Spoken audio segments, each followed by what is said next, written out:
Oke, kita lanjutkan lagi ngomongin sahamnya. Sekarang tentang bagaimana menganalisa saham. Maksudnya analisa apa aja yang biasa dipakai.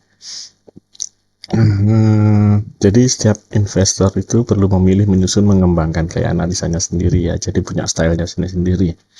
Dari situ nanti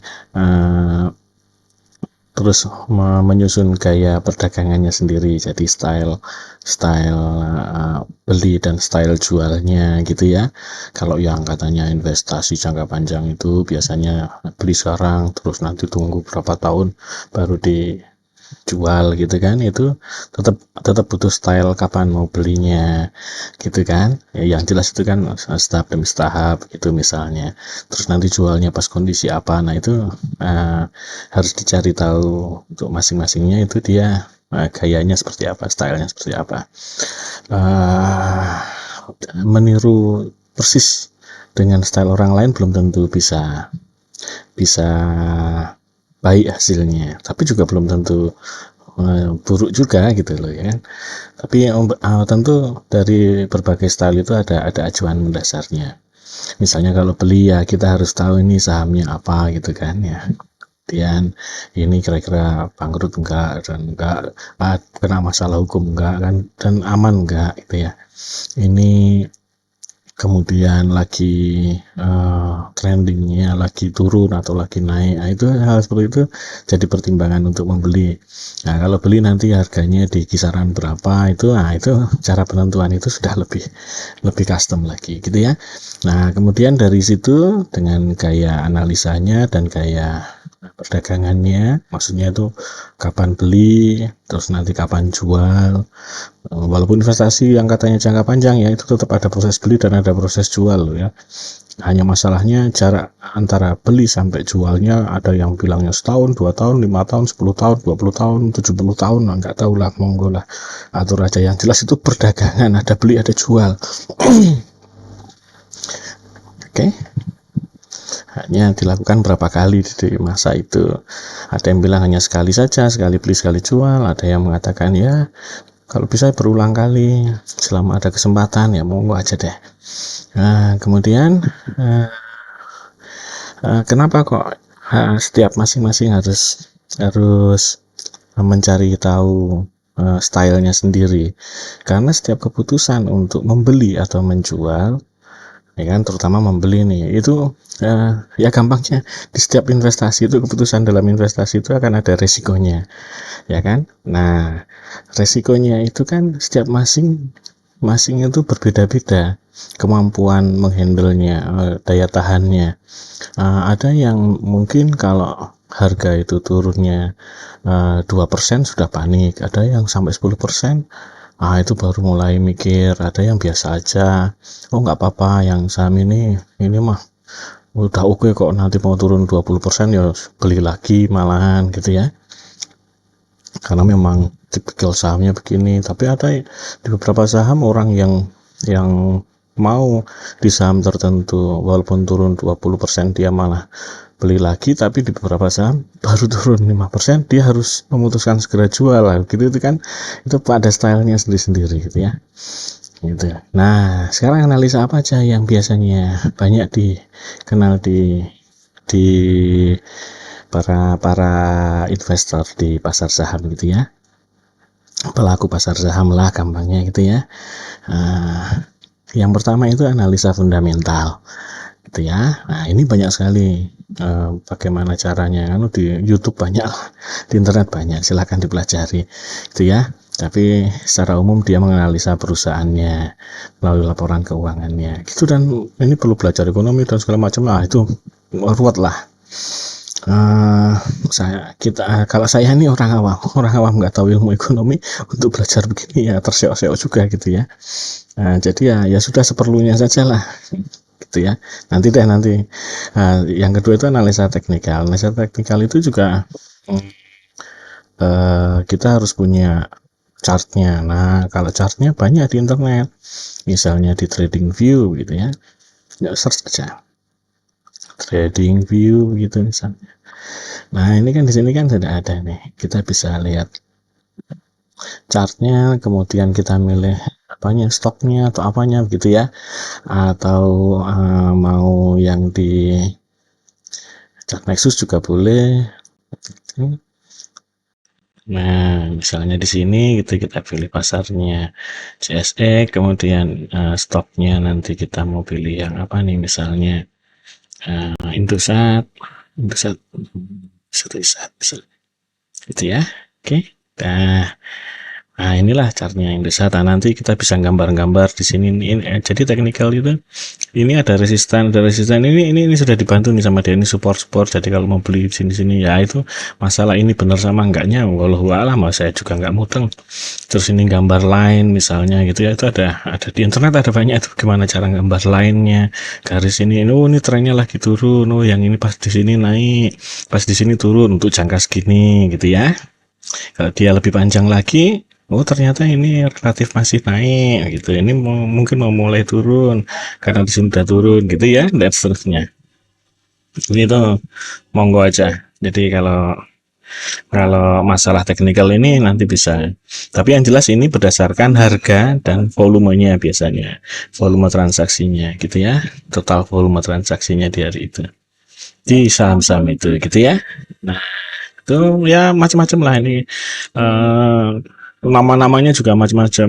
Kalau kalau format pola kayak gini namanya begini lah gitu ya. Itu analisa teknikal.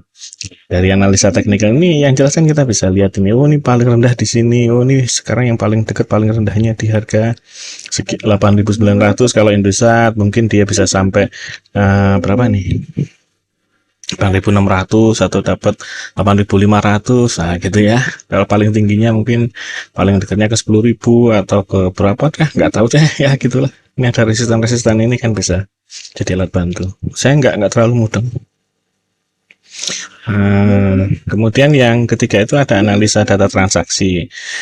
Jadi karena di bursa Indonesia itu di DX itu kita diberi data end of day-nya. Kalau sekarang masih end of day itu lengkap, maka kita bisa tahu tuh di sana ini ini asing itu melakukan transaksi sekian gitu ya.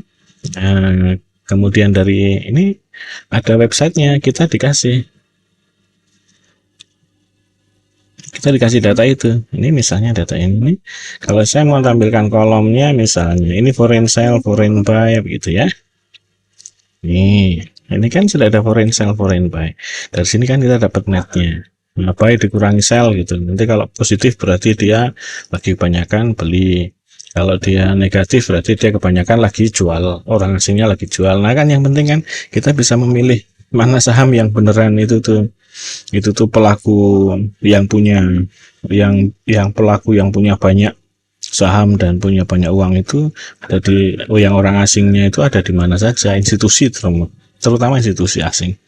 Nah itu kita juga dikasih datanya. Nah, ada data kasih di sana. Ini bisa untuk bantu walaupun datanya bulanan gitu. Ini kan ada kepemilikan efek nih. Nah ini kan ini bisa kita download nih. Ini kita download dan kita buka di Excel, nanti kita lihat di situ siapa yang persentase kepemilikan asingnya, terutama institusi itu yang besar, gitu ya. Institusi, kalau korporasi ya bolehlah. Biasanya institusi keuangan lah, gitu ya. Gitu. Oke, ceritanya begitu untuk analisa transaksi pelaku perdagangan. Jadi ada pengelompokannya. Mau berdasarkan asing dan lokal, berarti harus digunakan hanya untuk saham-saham yang memang dia didominasi kepemilikannya dan nganunya oleh asing gitu ya. Nah, kalau yang lokal mungkin nanti menggunakan data transaksi dari setiap sekuritasnya, brokernya gitu kan. Jadi bukan masalah melihat brokernya apa, tetapi di broker itu biasanya ngumpul apa saja, siapa saja pelakunya. Kadangkala pelaku pasar yang dia punya saham banyak, yang dia juga punya duit banyak, itu kadangkala juga pakai broker-broker yang banyak dipakai oleh retail. Nah itu kan jadi pengecualian, itu juga harus diketahui juga. Itu ya ceritanya tuh begitu. Jadi bukan masalah menilai brokernya ini asing atau enggak gitu loh, tapi di dalamnya itu tuh pelakunya tadi itu kebanyakan apa gitu ya. Nah itu yang rada urut kalau lokal di situ gitu ya. Nah Jadi ini jadi berdasarkan kita menganalisa pergerakannya dari si itu tadi pelaku yang dia relatif lebih dominan, dia menguasai si saham itu gitu, yang dia bisa mempengaruhi harga di saham itu karena dia sering punya kepentingan besar di saham itu. Begitulah ceritanya. Nah, kadang-kala analisa yang nomor 3 ini orang menyebutnya dengan bandarmologi gitu. Kalau yang di bagian foreign tadi nyebutnya foreign flow gitu kan. Nah, ada juga di dalamnya itu bandarmologinya itu yang subnya itu menganalisa retail gitu, berarti ya kita nyari pergerakan retail, maka kita kalau retail yang bergerak karena retail itu relatif punyanya hanya sedikit-sedikit walaupun jumlah banyak dan tidak bisa di dalam satu komando, berarti kalau retail beli kita berlawanan dengan retail, karena pasti yang nampung adalah si pihak-pihak institusi yang dia punya kemampuan lebih besar lah daripada kumpulan retail itu tadi gitu ya, ceritanya begitu. Ini realita apa adanya yang terjadi di pasar kok. Jadi ya banyak juga yang nggak suka dengan analisa ini, ya monggo saja, karena memang analisa ini ya memang butuh mengolah data dengan intensif ya, karena data transaksi yang diberikan BI itu banyak sekali. Kalau teknikal kan chart dan volume itu kan relatif simple lah, tinggal pasang gitu ya. Oke, gitu ceritanya. Nah, jadi analisa teknikal itu yang paling banyak digunakan itu yang ngajarin di YouTube banyak sekali, tinggal belajar saja. Analisa fundamental juga banyak, walaupun mungkin tidak sebanyak teknikal ya. Nah, tapi yang jelas itu gabungan dari yang menggunakan dua analisa ini banyak itu juga gitu ya. Ya, gitulah. Kalau yang menggunakan analisa nomor 3 ini sedikit sekali, sangat sedikit, ya, sangat sedikit. Nah, apalagi yang menggabungkannya dengan fundamental dan teknikal. Kalau kita pakai yang analisa nomor 3 ini, kan, ini memang butuh kita mengumpulkan data, memang rumit, tetapi setidaknya di situ akan langsung tampak apa adanya gitu ya. Nggak perlu analisa yang terlalu rumit-rumit sekali, hanya yang kesulitannya mengumpulkan datanya saja kok. Nah, di situ nanti pun kalau kita menggabungkan dengan analisa fundamental jadi lebih sederhana, karena yang penting di sana itu masih ada, kalau ada satu saham yang di dalamnya itu masih ada yang punya kepentingan besar, duitnya banyak ada di situ, begitu maka pasti dia akan berusaha menjaga supaya saham itu tidak kena masalah. Nah, jadi kita nanti cuma tinggal ngecek saja di analisa fundamentalnya, apakah perusahaan ini nih sedang terkena masalah atau enggak, kena hukum atau enggak gitu ya. Kemudian dia itu potensinya akan delisting ada enggak dalam berapa tahun nih dia kira-kiranya. Kalau 1 tahun ya berarti kita jangan lama-lama di situ kan. Kalau pasti itu yang punya duit banyak juga mau keluar gitulah. Kalau dia masih bisa 5 tahun 10 tahun gitu ya, walaupun punya utang gede, rugi terus gitu ya, kayak Goto gitu ya, kayaknya untuk dibikin bangkrut juga ribet juga, di dalamnya ada gede-gede yang ada dalam situ, pasti banyak yang nggak terima gitu kan. Nah, hal seperti itu kan. Nah, nanti analisa teknikalnya yang kita cuma lihat saja hasil dari analisa transaksi pelaku ini tadi, itu kebanyakan sedang apa, kebanyakan sedang mengumpulkan barang, membeli banyak di saham itu ya, berarti nanti analisa teknikalnya kita akan ikut, yang jelas kita akan ikut beli, maka kita akan nyarilah harga-harga yang kira-kira dia nanti turun itu paling rendahnya ada potensi sampai kemana, itu dengan analisa teknikal. Jadi sekilas-sekilas itu nggak perlu sampai serumit menggambar-gambar macam-macam, nggak usah, lihat aja ini yang paling rendah harganya yang pernah tercapai sebelumnya, ini yang paling dekat 2000 gitu ya, padahal sekarang ada di 2500. Oh ya udah, nanti kita beli di rentang antara 2000 sampai 2300 misalnya, gitu aja paling, cuman menentukan gitu. Nanti kalau jual ini orang-orang yang punya duit banyak tadi sudah mulai jualan, ya kita mau ikut jual. Ya sudah, itu mah kita lihat saja di analisa teknikalnya. Oh, ini harganya memang sudah di daerah sini. Oh, ini harusnya potensinya naik ke atas, tapi kok udah pada jualan, ya udah saya ikut jualan gitu loh. Ya paling besok, moga-moga besok ada harga yang agak tinggian dikit dari sini, maka saya jual di situ deh gitu misalnya. Hanya gitu aja ya. Jadi analisa analisa data yang digunakan tuh macam-macam. Dari tiga ini bisa gabungan dari semuanya, bisa satu atau dua gitu ya. Masalah mana yang benar mana yang salah nggak tahu, itu hanya kita tuh nyamannya pakai yang mana gitu aja deh. Nyaman terus itu berhasil buat kita karena itu kan stylenya kita, ya kan. Jadi yang penting itu tuh menghasilkan buat kita itu yang mana, nah gitu loh. Kalau mau nyoba ya coba aja masing-masingnya itu, gitu kan, ceritanya begitu. Tapi sebenarnya kalau kita lebih dalami lagi, sebenarnya konsepnya begini. Karena yang kita menginvestasikan tuh inginnya ada nilai balik yang lebih, ya kan? Tak investasi apa-apa, kita harapannya itu ada hasil di sana. Maka harus ada pergerakan di dalamnya. Gitu ya. Masalah pergerakan itu ya kita lihat saja. Kalau kita masuk ke sektor real, berarti kegiatan perusahaan itu harus secara real dia bergerak menjadi lebih baik. Kalau kita itu hanya pada sisi modal seperti ini, yang kita perdagangkan adalah masalah status kepemilikan, cuma status kepemilikan. Di awal-awal kan saya kayaknya ada tuh videonya, kita beli satu saham A begitu, karena jumlah kita kecil, ya sudah gitu. Ini hanya masalah kepentingan saja. Kita membeli itu karena ada kepentingan, mereka menjual juga ada kepentingan, nanti mereka beli lagi ada kepentingan, saya menjual juga karena ada kepentingan gitu kan. Ini kepentingan karena urusannya dengan perusahaan sangat jauh, kecuali pas bagi dividen atau pas ada corporate action lainnya, ya sudah. Ya kalau gitu yang penting bergerak. Harganya misalnya bergerak naik, nah itu kan nyenengin, bikin seneng kan. Nah, yang poinnya kan gitu, harus bergerak. Nah itu kalau misalnya kayak bis gitu ya, bis trayek dari A sampai B ya, yang penting bergerak menuju ke B, jangan cuma diem di A, kan begitu poinnya, ya kan.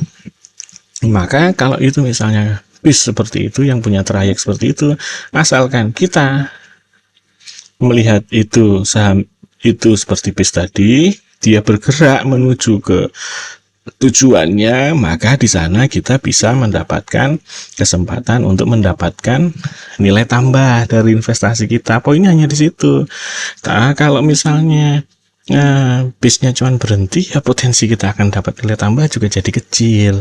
Nah, kita kalau pakai analisa nomor 3 itu sebenarnya hanya mau lihat, oh itu loh bis-bis yang bergerak, yang mulai jalanin trayeknya tuh yang itu loh, gitu loh.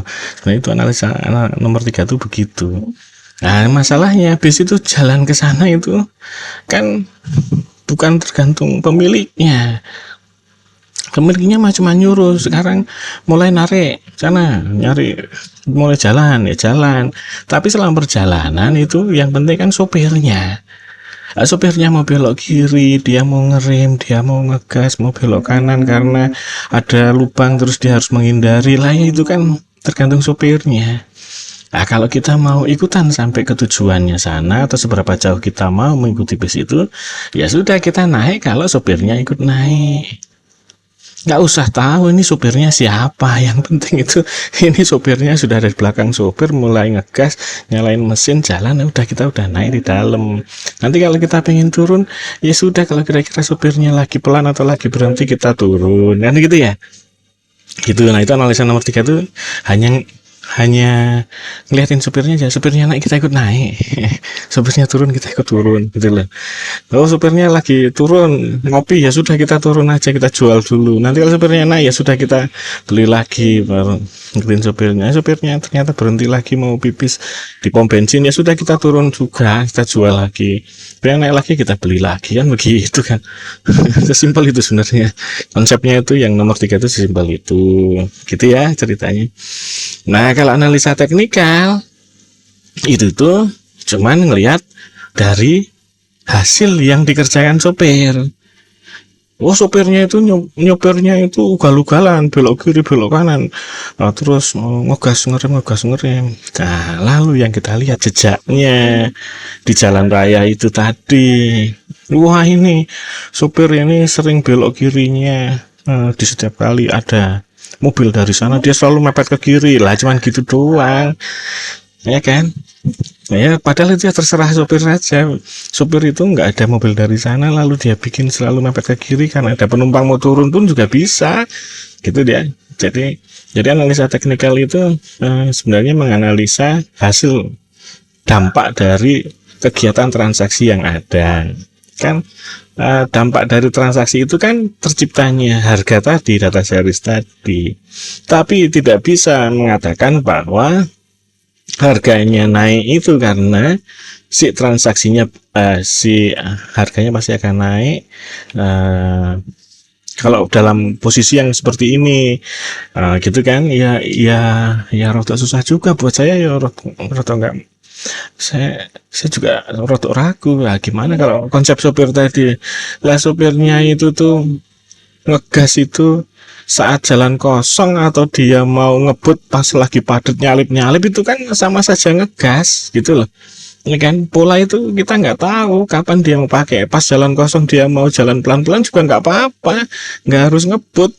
Nah, polanya biasanya dia 7 kali ngebut kalau jalannya kosong. Iya, tapi kadang-kala ya dia pengennya lagi santai ya, nggak usah ngegas kalau jalannya kosong gitu ya, maksudnya. Itu kan sopir di sini kan hasil akhirnya kan jejaknya tadi, gitu ya. Oke. Nah, kalau ini buat saya itu masalah bisnya aja.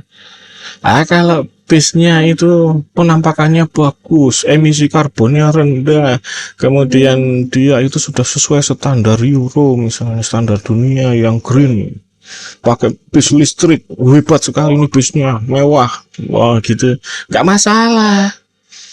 Tapi kalau dia nggak jalan, lah ya sama aja, mau sebagus apa saya juga nggak mau. Yang penting itu jalan, jalan dengan dia jalan itu bisnya ya nanti ngasih saya return tuh ya kan. Nah, bisa nganter saya untuk ke satu tempat tertentu yang di sana saya dapat keuntungan. Nah begitu. Ada bis yang kelihatannya obrok-obrok ya, asalkan itu sopirnya naik, sopirnya pede jalanin itu nggak akan macet, ya sudah, obrol mobilnya, kacanya pada pecah juga buat saya nggak masalah, bodinya peok-peok juga nggak masalah, perusahaannya mau rugi ya kayak gitu rugi, terserah, yang penting ada sopirnya. Nah kalau sopirnya turun ya saya ikut turun, sopirnya naik ya saya ikut naik, kan gitu. Walaupun mobilnya hancur lebur, yang penting nggak mogok.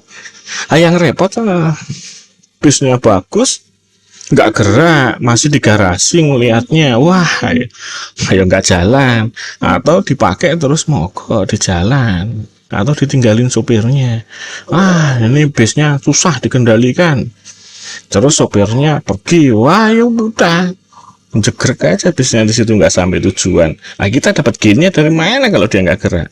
Setiap pergerakan kita yang menuju lebih baik, menuju harganya lebih tinggi itu, ya itulah, gitu kan?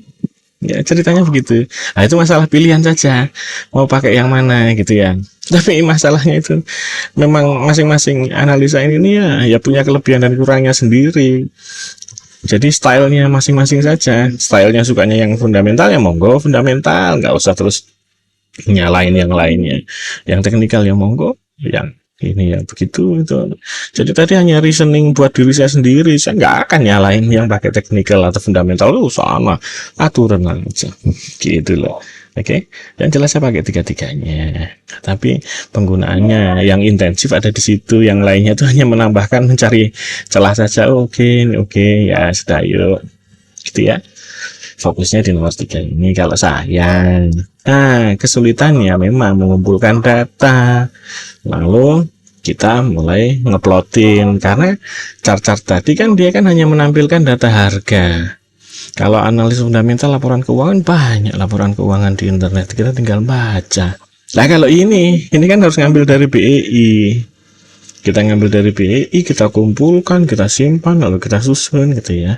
Ya effortnya di sini. Tapi kalau effortnya besar, kan yang kita mengerjakan PR itu lalu kita bisa menggunakannya, ya insya Allah ya tetap ada hasilnya gitu loh maksudnya, gitu ya.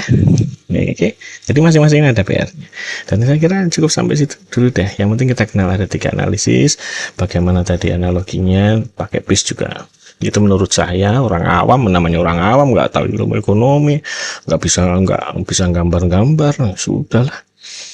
Tapi saya tahu ada beberapa data seperti yang di ini tadi ya kan. Nah ini saya ambil deh, wah ini kayaknya tahu ada data kasih, oh ya ini tinggal ngumpulin pakai Excel bisa gitu kan. Ini kan tiap bulan cuman, yang ini kan tiap hari, itu kan cukup lah bergerak di saham-saham yang dia di yang sebagian besar itu dikuasai asing, terus yang menggerakkan asing itu cukup lah, itu dapat profitnya ya, walaupun nggak gede-gede tapi kan ya tetap lebih tinggi dari inflasi. Udah alhamdulillah, modal saya juga cuman kecil nah gitu ya, kira-kira gitu sih ya.